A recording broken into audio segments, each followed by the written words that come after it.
ஆண்டவரும் அருமை இரட்சகருமாகிய இயேசு கிறிஸ்து திருப்பெருநாள மீண்டும் உங்கள் யாவருக்கும் நல்வாழ்த்துக்களை தெரிவித்துக் கொள்கிறேன்.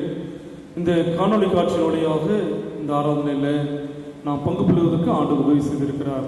ஆக இந்த ஆராதனை நமக்கு பயனுள்ளவை அமைய நாம் யாரும் கண்களை மூடி ஆண்டவர் நோக்கி பார்ப்போம். எங்களை நேசிக்கிற கிருபையும் நல்ல கடவுளை நாங்கள் விதிக்கிறோம் சாமி. மீண்டுமாக இந்த காலை பொழுதில் நம்மோடு இந்த ஆராதனை வழியாக இணைந்திருக்கு நாங்கள் விரும்புகிறோம். எங்களை தயவாய் பொருட்படுத்திக் கொள்ளுங்க.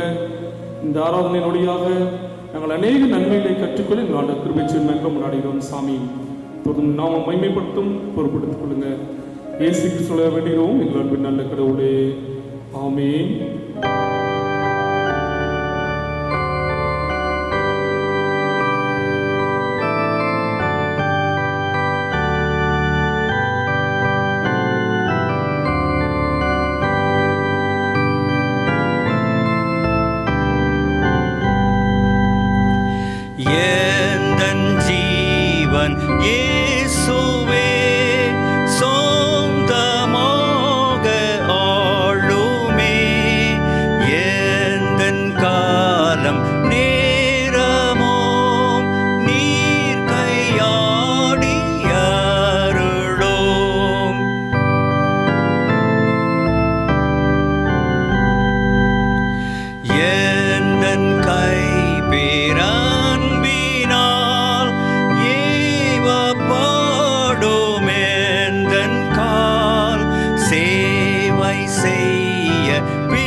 எங்கள் தந்தையாம் கடவுளை இந்த உலமையாலும் ஞானத்தாலும் எல்லாவற்றையும் படைத்து ஒரு குமாரனை எங்கள் இரட்சகர் தருணத்தில் அன்பு குருதீரை உம்மை போற்றுகிறோம். குமார் நாம் கடவுளை பாவத்தை தவிர்த்து எல்லாவற்றிலும் உங்களைப் போல் மனிதனாகி எங்கள் பாவங்களுக்காக ஒப்புக் கொடுக்கப்பட்டு எங்கள் நீதிக்காக உயிர் திரும்பியோரே உம்மை போற்றுகிறோம். பரிசுத்த ஆவியரான கடவுளை எல்லா உண்மைகளுக்கும் ஒளி நடத்தி கடவுளின் அன்பைகளில் ஏற்படுகிறவரை உம்மை போற்றுகிறோம். பிதா குமாரன் பரிசுத்த ஆவியார் கடவுளே உமக்கே எக்காலமும் எல்லா புகழும் மகிமை உண்டாதாக, ஆமென். திருமுறையிலிருந்து பாவத்தை நமக்கு உணர்த்தும் வண்ணமாக இருக்கின்ற ஒரு சில வசனங்களை நாம் கேட்போம். கடவுள் ராஜ்யம் சமீபத்திற்கிறது, மனம் திரும்பி சுவிசேஷத்தில் நம்பிக்கை வைங்கள். தன் பாவங்களை மறைக்கிறவன் வாழ்வடைய மாட்டான், அவைகளை அறிக்கை செய்து விட்டு விடுகிறவனோ இரக்கம் பெறுவான். ஆகையால் நாம் ஆண்டவரிடத்தில் நம்மை நாம் இரண்டாவது பார்வைக்கு ஜெபத்தின் வழியாக நாம் அறிக்கை செய்வோம். எங்கள் தந்தையாம் கடவுளே, நினைவினாலும் வார்த்தையினாலும் செய்கையினாலும் உமக்கு விரோதமாய் பாவம் செய்திருக்கிறோம். முழு மனதோடு நாங்கள் நேசிக்கவில்லை. எங்களிடத்தில் நாங்கள் அன்பு கொள்வோம், அயலாரிடத்தில் நாங்கள் அன்பு கூறவில்லை. எங்கள் மேல் இரக்கமாய் இருக்க உம்மை வேண்டிக் கொள்கிறோம். எங்கள் பாவ அடுக்கை நீக்கி எங்களை சுத்திகரியும். எங்கள் குற்றங்களை விட்டுவிட எங்களுக்கு உதவி புரியும். எங்கள் ஆண்டவர் இயேசு கிறிஸ்து மூலமாய் வேண்டிக் கொள்கிறோம் பிதாவே, ஆமென். சர்வ வல்லமை மிகுந்திருக்கும் ஆண்டவர் மன்னிப்பின் பாவ நிறுத்தம் கட்டளையிட்டதை வாழ்க்கை சீர்படுத்தும் காலத்தையும் தமது பரிசுத்தாவின் கிருபையும் தேட்டலையும் தந்தருவாராக. ஆமென். ஆண்டவரை துதியுங்கள். ஆண்டவர் நாமம் துதிக்கப்படுவதாக. திருமுறையிலிருந்து ஒரு பகுதி வாசிக்க கேட்போம். மார்க்கு எழுதின நற்செய்தி நூல் 14ஆம் அதிகாரம் வசனங்கள் 17 முதல் 26 வரை. மார்க்கு 14 வசனங்கள் 17 முதல் 26 வரை. நான் அந்த பொதுமொழி பிரிப்பிலிருந்து உங்களுக்காக வாசிக்கிறேன். மாலை வேளையானதும் இயேசு 12 வந்தார். அவர்கள் பந்தியில் அமர்ந்து உண்டு கொண்டிருந்த பொழுது இயேசு, என்னோடு உண்ணும் உங்களுள் ஒருவன் என்னை காட்டிக் கொடுப்பான் என உறுதியாக உங்களுக்கு சொல்லுகிறேன் என்றார். அவர்கள் வருத்தமுற்று ஒருவர் பின் ஒருவராக நானோ நானோ என்று அவரிடம் கேட்கத் தொடங்கினார்கள். அதற்கு அவர், அவன் 12 ஒருவன், என்னுடன் பாத்திரத்தில் தொட்டு உண்பவன். மானிட மகன் தம்மை பற்றி மறைநூலில் எழுதியுள்ளவராக போகிறார். ஆனால் ஐயோ, அவரை காட்டிக் கொடுக்கிறவனுக்கு கேடு. அம்மனிதன் பிறவாதிருந்தால் அவனுக்கு நலமாய் இருந்திருக்கும் என்றார். அவர்கள் உண்டு கொண்டிருந்த பொழுது அவர் அப்பத்தை எடுத்து கடவுளை போற்றி அதை பெற்று அவர்களுக்கு கொடுத்து, இதை பெற்றுக்கொள்ளுங்கள், இது என் உடல் என்றார். பின்பு அவர் கிண்ணத்தை எடுத்து கடவுளுக்கு நன்றி செலுத்தி அவர்களுக்கு கொடுத்தார். அனைவரும் அதிலிருந்து பருகினர். அப்பொழுது அவர் அவர்களிடம், இது எனது உடன்படிக்கையின் ரத்தம், பலருக்காக சிந்தப்படும் ரத்தம். இனிமேல் இறையாட்சி வரும் அந்நாளில்தான் நான் திராட்சைப்பழ ரசத்தை குடிப்பேன். அதுவரை ஒருபோதும் குடிக்க மாட்டேன் என உறுதியாக உங்களுக்கு சொல்கிறேன் என்றார். அவர்கள் புகழ் பாடி ஒளிவு மலைக்கு சென்றார்கள். வாசிக்குடைய தெரிந்து கொள்ளப்பட்ட திருமறை பாடம் வாசித்து நிறைவேறாயிற்று. கிறிஸ்துவுக்கே மகிமை உண்டாதாக. ஆமென். ஆண்டவரும் அருமை இரட்சகரும் ஆகிய இயேசு கிறிஸ்து திருப்பெருநாளே மீண்டுமாக உங்கள் யாவருக்கும் நல்வாழ்த்துக்களை தெரிவித்துக் கொள்கிறேன். கடவுள் கொடுத்த நல்ல சுகத்திற்காக, தருணத்திற்காக கூட நான் ஆண்டவருக்கு நன்றி செலுத்துகிறேன். தெளிந்து திருச்சபை வழிபாட்டு முறையின் பிரகாரமாக நமக்கு இன்றைக்கு கொடுக்கப்பட்டிருக்கின்ற தலைப்பு சாக்ரமெண்ட் ஆஃப் கம்யூனியன். புனிதம் என்கிறதான திருவிருந்து அல்லது சடங்கு என்னும் திருவிருந்து. அன்பானவர்களே, இன்றைக்கு இந்த திருவிருந்து ஒரு மிகப்பெரிய சீர்திருத்தத்தை கொடுக்க வேண்டும் என்று சொல்லுகிறதான எதிர்நோக்கோடு எதிர்பார்ப்போடு நாம் வாழ்ந்து கொண்டிருக்கின்றோம். ஒரு திருச்சபையினுடைய மிக முக்கியமான அடையாளம் என்றாலும் சரி, அல்லது திருச்சபையினுடைய சடங்காச்சாரங்களிலே, சாத்திர மந்தைகளிலே, அல்லது புனிதங்களிலே, தூய்மைகளிலே மிக முக்கியமானது இந்த திருவிருந்து தான். ஏனென்றால் அந்த திருவிருந்தில் தான் உண்மையான கிறிஸ்தவம் அடங்கி இருக்கிறது. ஒருவேளை இன்றைக்கு இந்த கிறிஸ்தவ வாழ்வில் நாம் அதை ஏதோ ஒரு சடங்காச்சாரங்களாக எடுத்துக்கொண்டிருக்கின்றோம். ஆனால் அப்படி அல்ல. நீங்கள் திருவிருந்து எப்பொழுது துவங்கினது, அது எப்பொழுதிருந்து பரிமாறப்பட்டது என்பத வரலாறுகளை உங்களுக்கு வாய்ப்புகள் கிடைக்கும் என்றால் நீங்கள் அதை படித்து பாருங்கள். ஒருவேளை இயேசு கிறிஸ்து முதலாவதாக தொடங்கினார், ஆனால் அதன் பிறகு எப்பொழுது தொடங்கப்பட்டது என்று சொல்லி நமக்கு வரலாறுகள் தெளிவுபடுத்துகிறது. ஆகையால் இந்த திருவிருந்து என்கிறதான சாக்கிரமந்து, திருவிருந்து என்கிறதான புனிதம் நம்முடைய வாழ்வில் எப்படி ஒரு மாற்றத்தை கொடுக்கிறது, அல்லது நம்முடைய வாழ்வில் அது எப்படி இருக்க வேண்டும் என்று சொல்லி இன்றைக்கு நம்ம கற்றுக் கொடுப்பதற்காக 3 திருமுறை பாடங்கள் தென்னிந்திய திருச்சபை வழிபாட்டுகளில் நமக்கு கொடுக்கப்பட்டிருக்கிறது. முதல் திருமுறை பாடமாக ஆதியாகமத்தினுடைய புத்தகம் 14ஆம் அதிகாரத்தில் அழகாக இங்கு கொடுக்கப்பட்டிருக்கிறது. 17வது வசனம் முதல் 24வது வசனம் வரை. ஆதியாகமம் 14 வசனங்கள் 17 முதல் 24 வரை. ஆனால் இது முன்பதாக உள்ள வசனங்களை பகுதிகளை நீங்கள் பார்ப்பீர்கள் என்றால், ஒரு மிகப்பெரிய போராட்டத்திலிருந்து ஆபிரகாம் தன்னுடைய சகோதரனாகிய லோத்தை, அவரை சார்ந்தவரை மீட்டுக் கொண்டு வருகிறார். நீங்கள் 14ஆம் அதிகாரத்தினுடைய துவக்கத்தில் நீங்கள் பார்ப்பீர்கள் என்றால், 2 பெரும் திரள் படைகள் அல்லது 2 கூட்ட அரசர்கள் ஒன்றாக இணைந்து போர் தொடுத்துக் கொள்ளுகிறார்கள். அந்த போரில் இந்த லோத்தையும் கைதியாக கொண்டு போகிறார்கள். இதை கேள்விப்பட்ட ஆபிரகாம் அவரை எப்படியாவது மீட்க வேண்டும் என்று சொல்லி விரும்புகிறார். 15ஆம் வசனத்தை நான் வாசிக்கிறேன். ஆபிரகாமும் அவர் ஆள்களும் அணிகளாய் பிரிந்து இரவில் அவர்களை தாக்கி தோற்கடித்தனர். தமஸ்குவுக்கு வடக்கே இருக்கும் ஒபா வரை அவர்களை துரத்தி சென்றனர். அவர் எல்லா செல்வங்களையும் மீட்டுக் கொண்டு வந்தார். தம் உறவினரான லோத்தையும் அவர் செல்வங்களையும் பெண்களையும் ஆண்களையும் மீட்டுக் கொண்டு வந்தார்.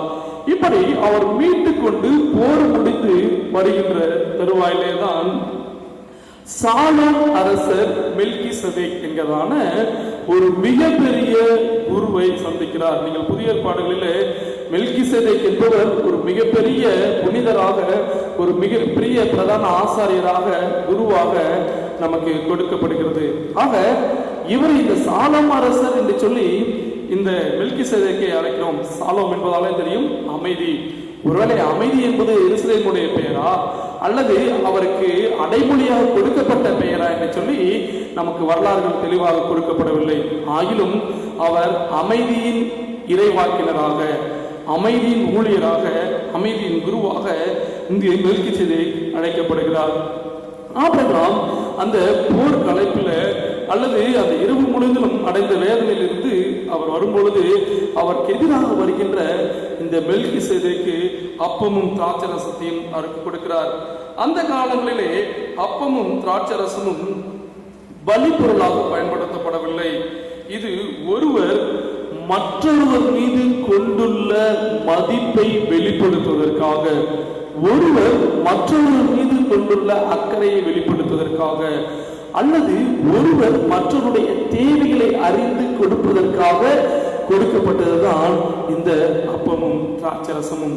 அன்புக்குரியவர்களே, அப்பமும் திராட்சரசமும் இன்றைக்கு நாம் ஒரு மிகப்பெரிய பின்பற்றுதலாக அல்லது ஒரு சீர்திருத்த சிந்தனையாக நாம் அதை எடுத்துக்கொண்டாலும், ஆரம்பத்தில் இந்த அப்பமும் திராட்சரசையும் மதிப்புக்காக, மற்றவர்கள் மீது வைத்திருக்கின்ற பற்றுதலுக்காக, மதிப்பிற்காக, மற்றவர்கள் பசியாக இருக்கும் பொழுது தேவையை உணர்ந்து கொடுப்பதற்காக அல்லது மற்றவர்களுக்காக கொடுப்பதற்காகத்தான் இந்த அப்பமும் திராட்சரசமும் அங்கு பரிமாறப்படுத்தப்பட்டிருக்கிறது.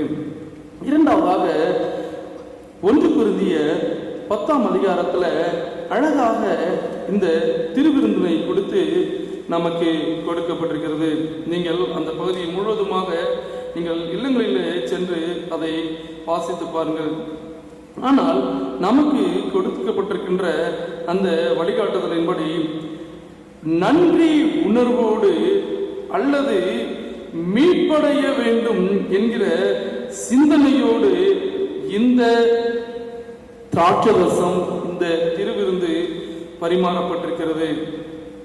ஆகவே தான் அப்போஸ்தலனாகிய பவுல் இந்த கொரிந்தியருக்கு எழுதின நிருபத்தில் மிகவும் அழகாக அந்த திருவிருந்தினை பற்றி கூறும் பொழுது 14 முதல் 17 வரை உள்ள வசனங்களிலே பார்க்கும் பொழுது அந்த கிண்ணத்தை எடுத்து போற்றி திருவிருந்தினை கொடுக்கிறார் என்று சொல்லி 17ஆம் வசனத்தில் இவ்வாறாக கூறுகிறது.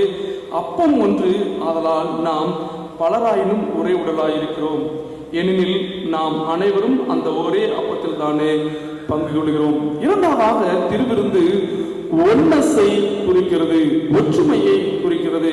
இன்னுமாக நீங்க பவுலினுடைய நடவடிக்கைகளில் அநேக இடங்களில் நீங்கள் பார்ப்போம் என்றால், நாம் கிறிஸ்துவனுடைய சரீரத்தில் இருக்கின்ற பல்வேறு விதமான பாகங்களாக இருக்கலாம், ஆனால் கிறிஸ்துவனுடைய உடல் என்பது ஒன்று. அந்த ஒற்றுமையை அங்கு உயர்படுத்துகிறார். அதே போன்று அழகாக கூறுகிறார், யூதராயினும் கிரேக்கராயினும் அடிமையாயினும் சுயாதீனமாயினும் நாம் அனைவருமே கிறிஸ்துக்குள் ஒன்றாக இருக்கிறோம். இந்த திருவிருந்து இரண்டாவதாக எதற்கு குறிக்கிறது என்றால், ஒற்றுமையை வலியுறுத்துகிறது. ஆனால் இன்றைக்கு திருவிருந்தை எடுத்துக்கொள்கின்ற நம்மிடத்தில் தான் பிரிவினைகள் அதிகமாக இருக்கிறது, பிரிவினையுடைய சிந்தனைகள் அதிகமாக இருக்கிறது. நீங்கள் நீதிமொழிகள் 6ஆம் அதிகாரம் 16 முதல் 19 வசனங்கள் நீங்கள் வாசிப்பில் என்றால், நண்பர்களிடையே சண்டை முடிந்தது. இதெல்லாம் எங்கேயும் நடக்கலங்க, சர்ச்சில் தான் நடக்குது. இது எங்கேயும் நடக்கல, கிறிஸ்தவ தான் நடக்குது. ஆனால் ஆண்டவர் உங்களையும் என்னையும் அதற்காக அழைத்திருக்கிறார். ஒரு மிகப்பெரிய அர்ப்பணிப்போடு அர்ப்பணித்த பிறகு இந்த திருவிருந்தை எடுப்பதற்கு நம்மை தகுதிப்படுத்தின பிறகுதான் நாம் பிரிவினையை ஏற்படுத்துகிறோம். ஒருவேளை ஞானஸ்தானம் என்பது கூட அறியாத வயசுல நமக்கு கொடுக்கப்படுகிறது. ஆனால் திருவிருந்து 14 வயதுகளை கடந்துதான் கொடுக்கப்படுகிறது. ஏனென்றால் நாம் பக்குவப்பட்ட பிறகு. ஆகவேதான் கான்ஃபர்மேஷன் என்றதான வார்த்தைக்கு உள்ளார்ந்த மாற்றத்தின் வெளிப்படையான அடையாளம் என்று சொல்லி கொடுக்கப்பட்டிருக்கிறது. உள்ளார்ந்த மாற்றத்தின் வெளிப்படையான அடையாளம். அந்த அடையாளம் நம்மிடத்தில் இருக்கின்றதா? ஆலைகளை நம்முடைய பிரிவினை சிந்தனை நிமித்தமாக நாம் சீரழிக்கின்றோம். நம்முடைய சுயநலத்துக்காக பிரிவினையை நாம் ஏற்படுத்துகிறோம். ஒன்றாக இருக்கின்ற மக்களை நாம் தனித்தனியே சிதறடிக்கின்றோம், ஒற்றுமையை வளர்த்து விரும்புவதில்லை. ஆனால் இங்கு அழகாக பவுல் கூறுகிறார், அப்பம் ஒன்றே, நாம் பலராயினும் ஒரே உடலாய் இருக்கிறோம். ஏனெனில் நாம் அனைவரும் அந்த ஒரே அப்பத்தில் தானே நாம் பங்கு பெறுகிறோம். இரண்டாவதாக நாம் கொடுக்கப்பட்டுள்ள சிந்தனை, அந்த திருவிருந்து என்பது ஒன்று, ஒரே சிந்தனைக்குள்ளே, ஒரே தன்மைக்குள்ளே, ஒற்றுமைக்குள்ளே இருக்க வேண்டும் என்று சொல்லி. மூன்றாவதாக நமக்கு கொடுக்கப்பட்டிருக்கின்ற பாடம், நாம் வாசிக்கின்ற திருமறை பாடமான மார்க்குவினுடைய நற்செய்தி 14ஆம் அதிகாரம் 17 முதல் உள்ள வசனங்கள். அன்பான திருச்சபை மக்களை, இங்குதான் இயேசு கிறிஸ்து அந்த திருவிருந்தினை துவங்குகிறதாக நமக்கு வரலாறுகள் கூறுகிறது. நாம் யோசித்து பார்ப்போம் என்றால், திருவிருந்தினை ஆண்டவர் கொடுக்கும் பொழுது நன்றி செலுத்தி அதனை துவங்குகிறார். அதை தொடர்ந்து இங்கு எல்லாருமே அந்த மேஜையிலே அமர்ந்திருக்கிறார்கள். இதுல யார் அமர்ந்திருக்கிறார்கள்? இயேசு கிறிஸ்துவனுடைய உறவினர்கள் மட்டுமா? அல்லது இயேசு கிறிஸ்து நேசிக்கின்றவர்கள் மட்டுமா? அல்லது இயேசு கிறிஸ்துவை யாரெல்லாம் மண்டிக்கிறவர்கள் அவங்க மட்டுமா? இல்லை, ஒட்டுமொத்த சீடர்களும் அங்கு அமர்ந்திருக்கிறார்கள். குறிப்பாக அழகாக சொல்லுகிறார், இங்கு தன்னை காட்டிக் கொடுக்க போகிறவரும் என்னோடு பங்கு கொள்கிறார் என்று சொல்லி இங்கு கூறுகிறார். அப்படி என்றால் இயேசு கிறிஸ்துடைய சிந்தனை என்ன? சமத்துவத்தை இங்கு வெளிப்படுத்துகிறார். ஆகவே தான் ஒரே கிண்ணம், ஒரே பாத்திரம். அதுல ஏற்றத்தாழ்வுகள் ஒரு நேரத்திலும் இருக்கக்கூடாது. உயர்ந்தவன் தாழ்ந்தவன் என்ற சொல்வதான சிந்தனை நமக்குள்ளே வந்துவிடக் கூடாது. அந்த ஒரே அப்பமும் ஒரே கிண்ணமும் நாம் நல்லவர்களாக இருக்கலாம், கெட்டவர்களாக இருக்கலாம், அல்லது வேற எந்த நிலையில வேணாலும் இருக்கலாம்.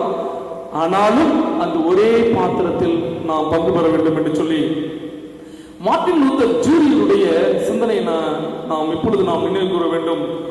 என்றைக்கு என் இனத்தவர் ஒரு வெள்ளையின மக்களோடு ஒன்றாக அமர்ந்து மேஜையில் உணவு உண்கிறாரோ அன்றைக்குதான் எங்களுக்கு சுதந்திரம் கிடைத்ததாக நான் எண்ணுகிறேன் என்று சொன்னார் மார்ட்டின் லூத்தர் கிங் ஜூனியர். சுதந்திரம் என்பது சமத்துவத்தை ஏற்படுத்துகிற ஒன்று. அந்த சுதந்திரத்தை, அந்த சமத்துவத்தை ஆண்டவராகிய இயேசு கிறிஸ்து தன்னுடைய இறுதி உணவுல, அந்த திருவிருந்துல அங்கு ஏற்படுத்தினார். அவர் நினைத்திருந்திருப்பார் என்றால் தன்னை காட்டிக் கொடுக்க போகின்ற ஒரு பாவிதான் அவனை துரத்து விட்டிருந்திருக்கலாம். ஆனால் இயேசு கிறிஸ்துடைய சிந்தனை அது அல்ல.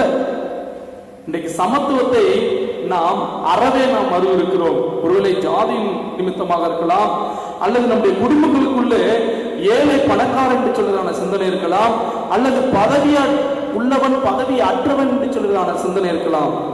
ஏதோ ஒரு சிந்தனை நிமித்தமாக நாம் பிறரை ஒதுக்கி வைக்கின்ற இழி மனிதர்களாகத்தான் இன்றைக்கு நாம் இருக்கின்றோம். ஆனால் கிறிஸ்துவம் என்பது அப்படி அல்ல, கிறிஸ்து என்பதும் அப்படி அல்ல.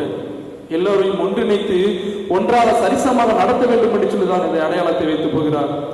இரண்டாவதாக நீங்கள் இதே பகுதியை கொரிந்தியருக்கு வாசிக்கும் பொழுது என்னை நினைவு கூறும்படியாக, என்னை என்பது இயேசு கிறிஸ்து மிகப்பெரிய அதிசயங்களும் அற்புதங்களும் செய்தாரே, அதை நினைவு கூற வேண்டும் என்பது அல்ல. அங்கு எதை நினைவு கூற வேண்டும் என்றால், இயேசு கிறிஸ்துடைய பாடு மரணங்களை, ஆகவே தான் என்னுடைய ரத்தம் சிந்தப்படும் பொழுது என்று சொல்லுகிறார். இயேசு கிறிஸ்துடைய ரத்தம் எதற்காக சிந்தப்படுகிறது? ஒரு மனிதன் மீட்படைவதற்காக. இயேசு கிறிஸ்துடைய தசை எதற்காக மீட்கப்படுகிறது? ஒரு மனிதன் மீட்கடைய வேண்டும் என்பதற்காக. அந்த மனிதர்கள் நீங்களும் நானும் தான்.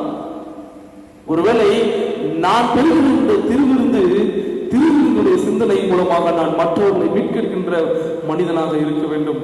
மற்றவனை சமத்துவத்துள்ள நடவடிக்கையிலே நான் மற்றவர்களை நடத்த வேண்டும். அப்படிப்பட்ட சிந்தனை தான் இந்த திருவிருந்து என்கிறதான தூய்மை, திருவிருந்து என்கிறதான புனிதம், திருவிருந்து என்கிறதான சாக்கிரமந்து. அப்படிப்பட்ட தன்னை ஆண்டவர் உங்களுக்கு எனக்கு கொடுக்கட்டும். அதுதான் இந்த திருச்சபையில ஒரு புதிய மாற்றுருவாக்கத்தை ஏற்படுத்தும். அதுதான் கிறிஸ்தவத்தில் ஒரு புதிய மாற்றுருவாக்கத்தை ஏற்படுத்தும். போன வாரம் நாம் பார்த்தோம், திருமுழுக்கு என்பது முழு மாற்றத்தினுடைய தன்மையாக இருந்து ஒரு மாற்றுருவாக்கத்தை நோக்கி பயணப்படுத்த வேண்டும் என்று சொல்லி இந்த வாரத்தில் நாம் சிந்தித்தோம். திருவிருந்து இந்த மாற்றுருவாக்கத்தினுடைய செயல்பாடாக, நடவடிக்கைகளாக இருந்து மற்றவர்களுடைய வாழ்வுக்கு பயனளிக்கிறதாக இருக்க வேண்டும் என்று சொல்லி இவர்கள் அப்படிப்பட்ட கிருபைகளை ஆண்டவர் நமக்கு கொடுக்கட்டும். இறைவன் தாமே திருவசனம் நமக்கு ஆசீர்வாதம் கொடுப்பாராக. ஆமென். நாம் யாரும் இணைந்து அப்போஸ்தலருடைய விசுவாச பிரமாணத்தை அறிக்கை செய்வோம். வானத்தையும் பூமியையும் படைத்து சர்வ பிதாவாகிய கடவுளை விசுவாசிக்கிறேன். அவருடைய ஒரே குமாரனாகிய நாதர் இயேசு கிறிஸ்துவை விசுவாசிக்கிறேன். அவர் பரிசுத்த ஆவியினாலே கன்னி மரியாதை பிறந்தார். பொந்து பிலாத்தின் காலத்தில் பாடுபட்டு சில அறைந்து மருத்து அடக்கம் பண்ணப்பட்ட பாதாளத்தில் இருந்தார். 3ஆம் நாள் மருத்துவத்தில் இருந்திருந்தால் வரம்பலத்துக்கு ஏறி சிற வளமுள்ள பிதாவாகிய கடவுளை வலது பாசத்தில் விட்டிருக்கிறார். மப்பிடத்தில் ஒரு மருத்துவம் நியாயந்திக்கு வருவார். பரிசுத்தாய் விசுவாசிக்கிறேன். பொது வரத்து பரிசபையும் பரிசோட ஐக்கியமும் பாவமன்னிப்பும் சரீரத்திலும் நித்திய ஜீவனும் என்று விசுவாசிக்கிறேன். ஆமென்.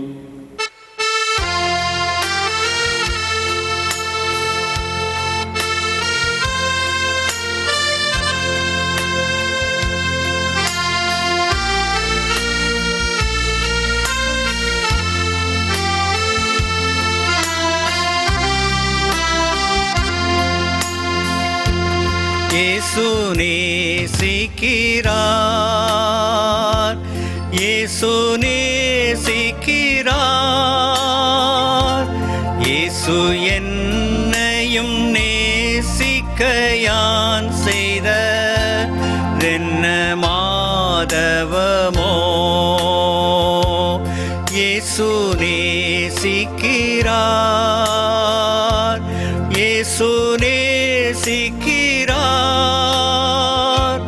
இயேசு என்னையும் நேசிக்க யான் செய்த என்ன மாதவமோ.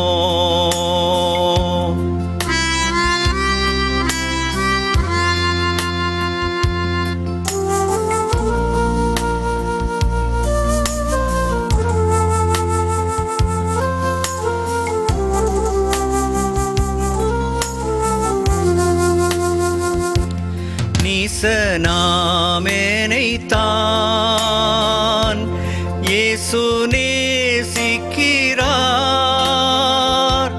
மாசில்லா பரன்றன் சுதன்றன் முழு மனதால் நேசிக்கிறார்.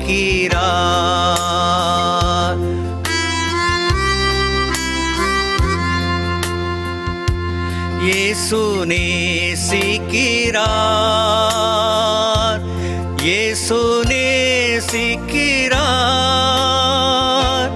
இயேசு என்னையும் நேசிக்க யான் செய்த என்ன மாதவமோ.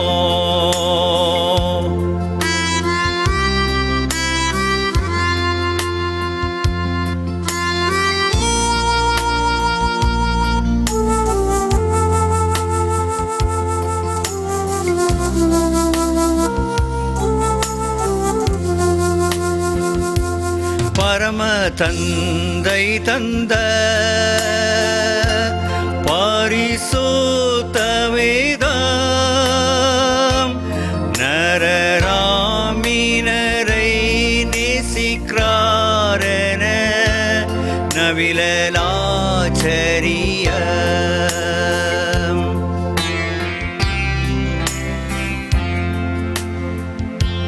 இயேசு நேசிக்கிறார், இயேசு இயேசு நேசிக்கிறார். இயேசு என்னையும் நேசிக்க யான் செய்த தென்ன மாதவமோ.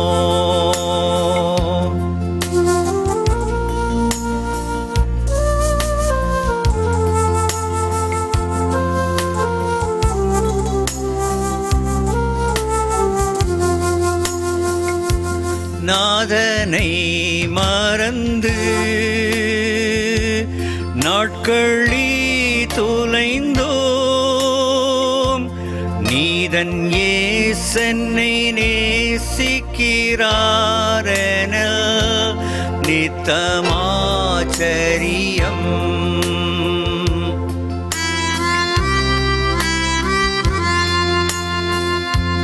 இயேசு நேசிக்கிறார். இயேசு நேசிக்கிறார். இயேசு என்னையும் நேசிக்க யான் செய்த தென்ன மாதவமோ.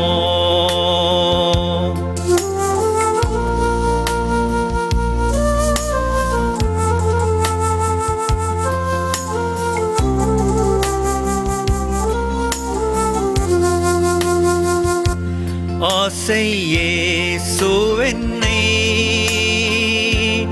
அன்பாய் நேசிக்கிறார்.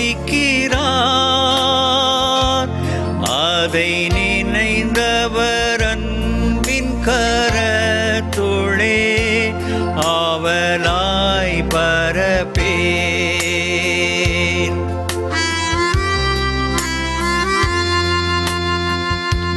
இயேசு நேசிக்கிறார்.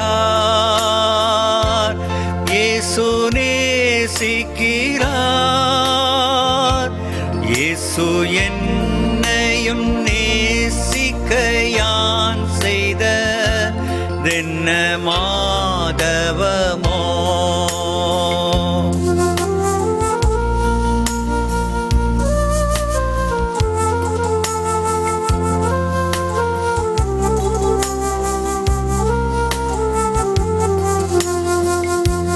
ராஜன் இயேசுவின் மேல் இன்ப கீதம் சொல்லில் ஈசன் இயேசனை தானே சித்தார் என்ற இணையில் கீதம் சொல்வேன்.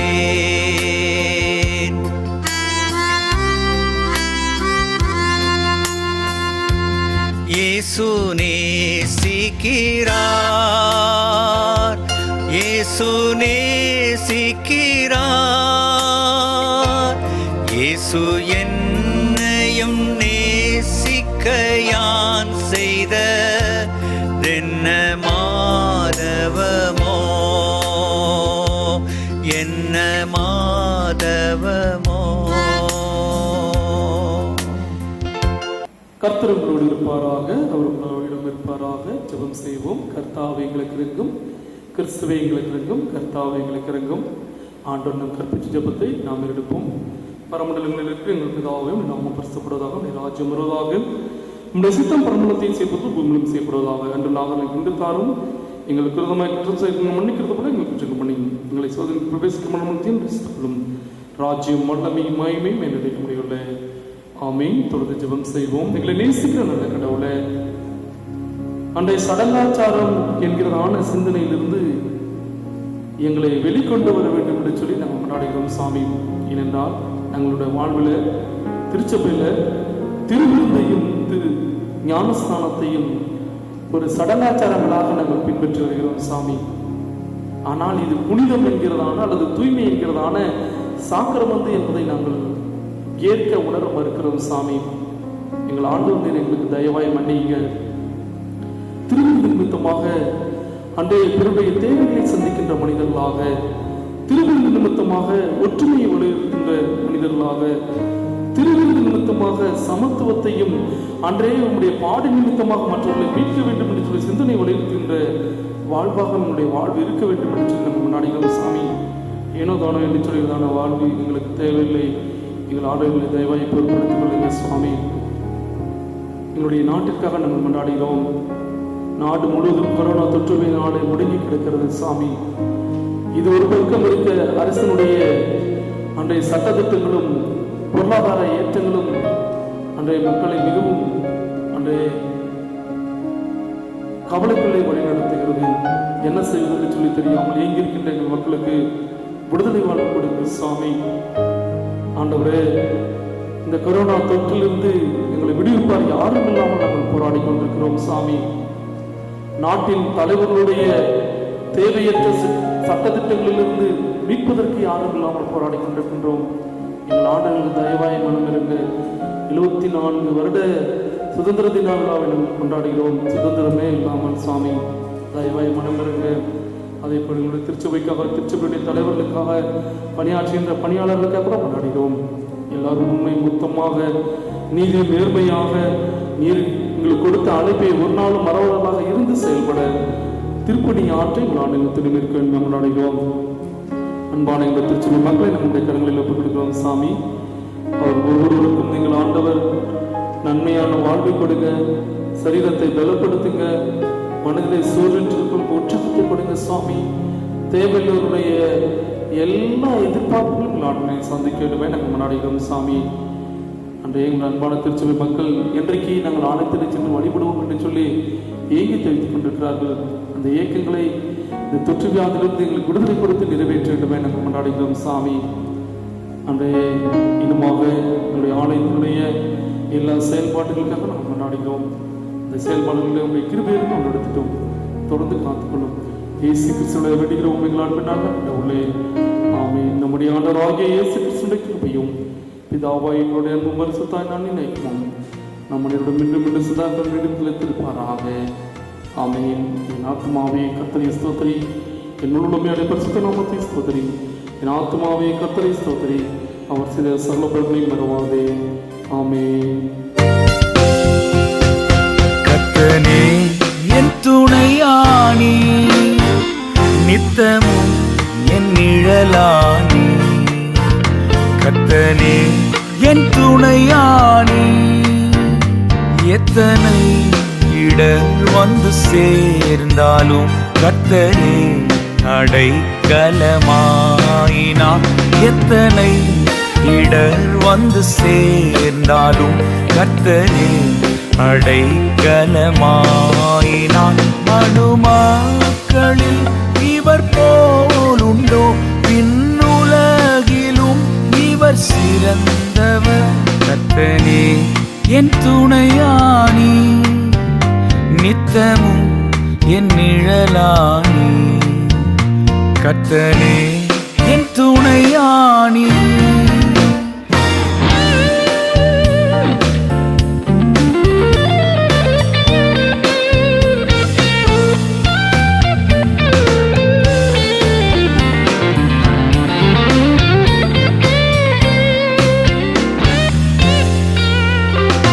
பாவி என்றென்னை பலர் தள்ளினார், ஆவியில்லை என்றிகழ்ந்தும் விட்டார். பாவி என்றென்னை பலர் தள்ளினார், ஆவியில்லை என்றிகழ்ந்தும் விட்டார். ராஜாவும் அன்பு என்னை கண்டது, உம்மை போல நான் எங்கும் கண்டதில்லை.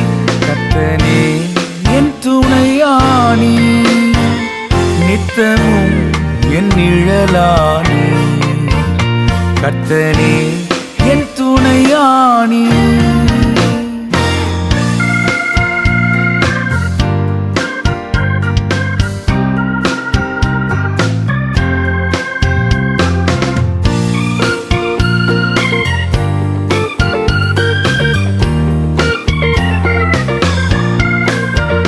சுற்றத்தாரும் காலத்தால் குளிர்ந்திட்டார், நம்பினோரும் எதிராக வந்திட்டார். சுற்றத்தாரும் காலத்தால் குளிர்ந்திட்டார், நம்பினோரும் எதிராக வந்திட்டார். கொள்கை கூறியே பலர் பிரிந்திட்டார், ஐயா உம்மை போல் நான் எங்கும் கண்டதில்லை.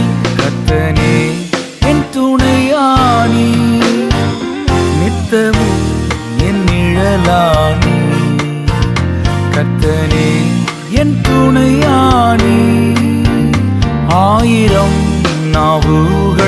தந்தாலும் ராஜனே உம்மை பாடக்கூடுமோ? 1000 நாவுகள் நீ தந்தாலும் ராஜனே உம்மை பாடக்கூடுமோ? ஜீவனை உமக்களிக்கின்றேனே ஐயா, உம்மை போல் நான் எங்கும் கண்ட